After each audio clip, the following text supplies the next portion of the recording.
মদন মিত্রের আর কিছু নেই। এখন ২৬ সাল আসছে, মদন মিত্র টিকিট পাবে কিনা সন্দেহ। বিজেপি বিরোধী কথা না বলে, হাওয়া গরম না করলে মদন মিত্রকে কেউ খুঁজবেও না। মদন মিত্র হয়তো টিকিটও পাবে না, তার বিরুদ্ধে এত দুর্নীতির প্রমাণ রয়েছে। সেই জন্য নিজেকে ভাসিয়ে রাখার জন্য এই ধরনের কথাবার্তা। তৃণমূল ছাড়া অন্য কোনো দল তাকে কোনো পাত্তাও দেবে না, যার জন্য মদন মিত্র এই ধরনের কথাবার্তা বলছে। মদন মিত্র প্রমাণ করুক না রাম মুসলিম ছিল কি রাম কি ছিল, সেটা মদন মিত্র প্রমাণটা করে দেখাক রাজ্যবাসীর সামনে, তাহলে রাজ্যবাসী তার কথা মেনে নেবে। মাঝে মধ্যে শীতকালে এই ধরনের কথাবার্তা শুনলে বেশ হাসি মন লাগে, বেশ ভালো লাগে।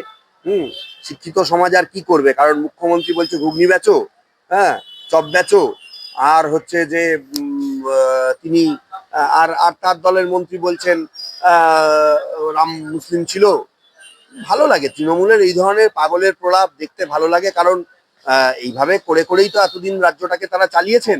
ভাবছেন যে ২৬-এর বৈতরণীও এইভাবে উল্টাপাল্টা বলে টিকিট টিকিট নিয়ে আবার রিগিং টিগিং করে জিতে গিয়ে চালিয়ে দেবেন। বাংলাদেশের পরিস্থিতি নিয়ে আপনার কি মত? বাংলাদেশের পরিস্থিতি অত্যন্ত খারাপ। আমি আপনাকে বলছি, দেশে সরকার না থাকলে এরকম পরিস্থিতি আরো খারাপ হবে। বাংলাদেশের পরিস্থিতি, অন্তর্বর্তীকালীন সরকার, তার নোবেল কেড়ে নেওয়া উচিত। ডক্টর ইউনূসের ইমিডিয়েট কেড়ে নেওয়া উচিত। শান্তিতে এবং ইকোনমিক্সে তিনি যে নোবেল পেয়েছেন, তিনি তার যোগ্য নন। একটা দেশকে তিনি কিছুই করতে পারছেন না, বড় বড় ডায়লগ তার খালি।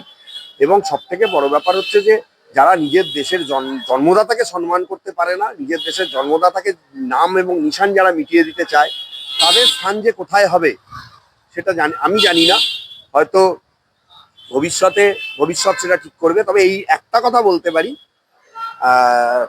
প্রচ্ছন্ন হুমকি তারা যে ভারতকে দেওয়ার চেষ্টা করছে, ভারতের হাফ ইঞ্চি জমি দখল করতে এলেও ভারত যে প্রত্যুত্তরটা দেবে তাতে কিন্তু পৃথিবীর মানচিত্র থেকে বাংলাদেশের নাম মুছে যেতে পারে।